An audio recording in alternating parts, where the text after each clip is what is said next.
Hello folks, welcome to another video on my YouTube channel. We are of course in the circuit nestled in the Spielberg Mountains. We are in Austria, one of the most loved tracks in this game and of course one of the most challenging tracks on this game, despite it being one of the shortest. So as you can see, going through our first valid quality time, we do set a 1:33.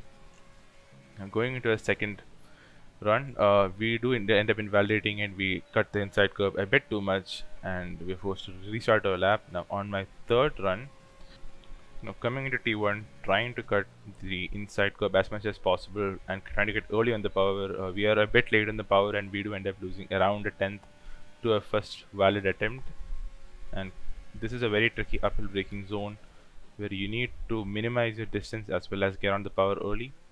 We do manage to good exit, trying to take the curb on the outside, utilizing the track as much as we can.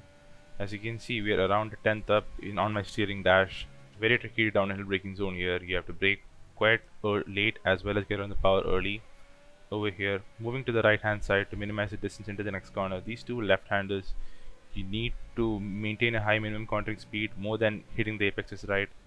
Now coming into this right hand king, I would have loved to use the track a bit more there, as there was a couple of centimeters I could have used on the right side. Coming to these corners, you need to hook on that inside curve, which I did not. And over here the same. As you can see, I do hook the inside curve quite well there.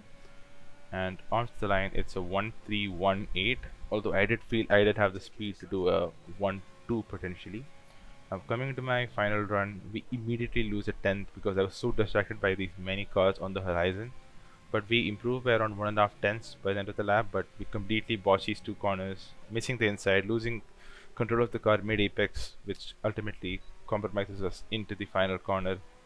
We abort the lap, but however that lap was still good enough for P3, which I felt was a good position. I was right behind the leader, and in Austria, this is probably the least important qualifying of the season, and we decided to play the long game. That is where I want to be. Now we're in the formation lap, waiting for the lights to go out.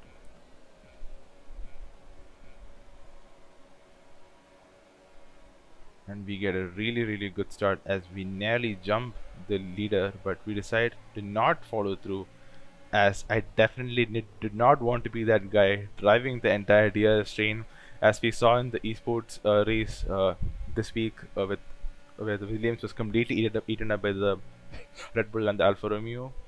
So at this point, I liked where I was. I just wanted to stay within the DRS with McLaren ahead and just enjoy the race.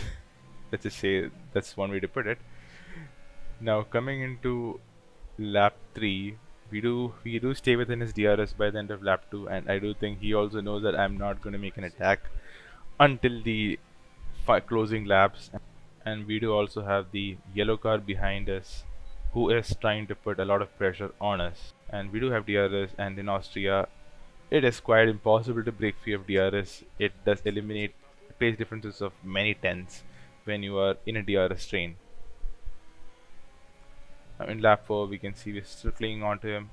We are a bit compromised by the dirty exit in high downforce corners like this one, but the DRS is more than compensating for this particular issue.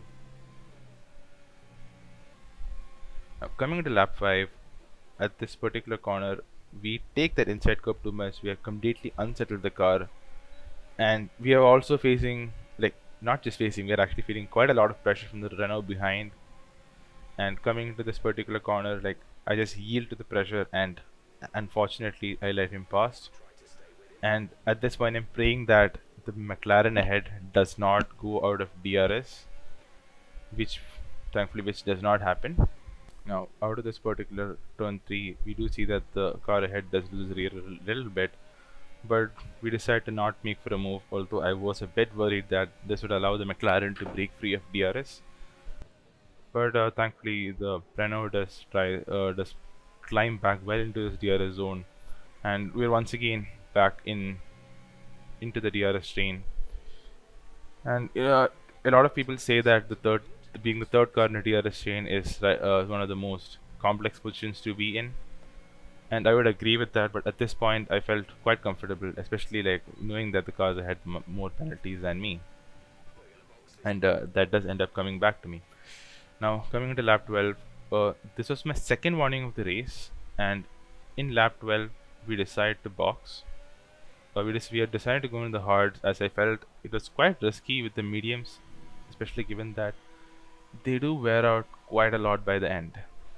And this is where my race completely devolved.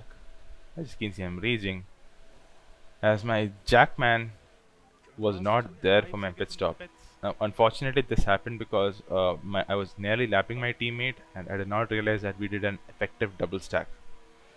So we lost nearly 5 seconds in the pit stops, and this does not really work out for us because I knew that one of those drivers, the McLaren runner, would be on the mediums, and I could use their medium to get more pace out of the hards than you really could compared to a normal stint where I was alone. And by lap 15, we do get past some of the traffic. Some of the drivers who started on the mediums, they did not thankfully put much of a fight, and we close up on the Williams now after getting past the racing point. Now the Williams pits, I was worried that I would get a penalty there, but thankfully we left off to avoid a penalty.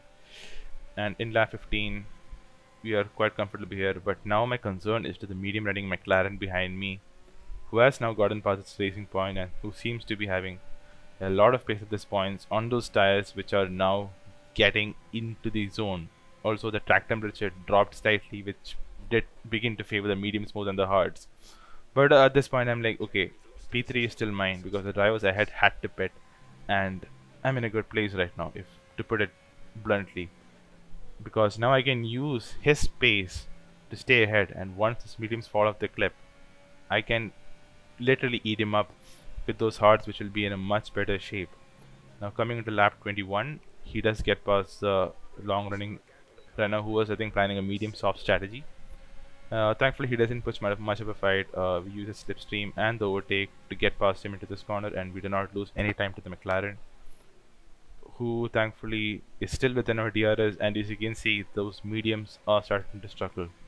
But as you can see, the weather has changed a bit into light cloud, and I did feel that the hards were getting a bit oversteery now. And this is kind of something in the game, like especially the hards in many of the tracks, depending on the weather, they can not work as you would like them to, which is a big issue, and we did see that happen in the Canada race. Now coming to lap 29, I kind of like give him, I didn't want to overtake there, I just told him, okay, I'm there behind you. I wanted to send him that signal, and I wanted him to use his ERS up so I could overtake and use my ERS to pull out of his DRS. Now coming into lap 30, we finally decided, okay, time to get past him. Now we can see we are using our overtake quite generously, and we try to launch a move. He defends quite well on the outside, and unfortunately, when I decided to battle, the safety car comes out, and we all know what this means. Like, we basically need to box for the softs, because, and I thought I did have the gap to the car behind, but unfortunately, one of the runners behind me decided to stay out on the hards, and we also have a lapped car joining the business, which does not really work out for us because it's messy at this stage. So now on the safety car restart, we get a really bad exit as we are caught off guard by the start. However, we don't have to worry about the cars behind because I think many of them are on U-softs, and I think the McLaren, you can see that we jumped the McLaren because they had to double stack. So that does give us some breathing space. And at this point, I knew that both the cars ahead had more than 6 seconds of penalty, so I was net lead. So I just had to get past the racing point ahead. As you can see, the lapped cars and is now ghosting through, and I'm like totally confused who's going to ghost. And unfortunately, I accidentally take some avoiding action, thinking the lap car wouldn't ghost, and I end up getting my first penalty. And I think the lead car at this point had 6 seconds, and I was around 4 seconds away from him. Now coming into the end of lap 33, we get much better traction on the softs, and we easily get past him, and we can see we're right now 3.5 seconds away from the lead. And I had a feeling that I could get that penalty removed, and I decided to push. But as you can see, he is extremely quick in this low fuel config, and he's pushing quite hard. In lap 35, we're at 4 seconds, and I wanted to make sure that gap does not drop above 6 seconds. Okay, that did not make any sense when you say drop above. Like, I didn't want it to be more greater than 6 seconds. Into my last lap, we are starting with around 30% ERS. We decided to like just send it in terms of ERS usage. We decided to use whatever we have left to stay with that McLaren, to keep him below that 6-second mark. Over here, I basically did a quali lap here, trying to make sure that I do not lose any time to him. As you can see, we managed to get a better exit than him, but out of that particular turn 3, and we are still keeping him within that 6-second mark, trying our best to keep up with him, trying to make sure that we can seal this win. You can see that we have dropped below 10% ERS, which as we know does cost quite a bit of straight line speed. As you can see, that this is really starting to hurt me. Within 5.2 seconds right now, as seems quite close. I'm trying to not make any mistakes in that corner, and as we cross the line, we finish P2. And thankfully I do manage to get that penalty removed, as the back marker was darting all over the track. And after the race, after the stewards' verdicts were applied, I've managed to be finished on the top step of the podium for the first time. So quite happy with that race, and I knew that was a long time coming. I was quite happy with how I managed to keep my calm even with that particular pit stop error that my team made. Thankfully, this just gave me a lot of confidence going into Britain, which is around 12, and I can't wait to show you guys how that particular race went.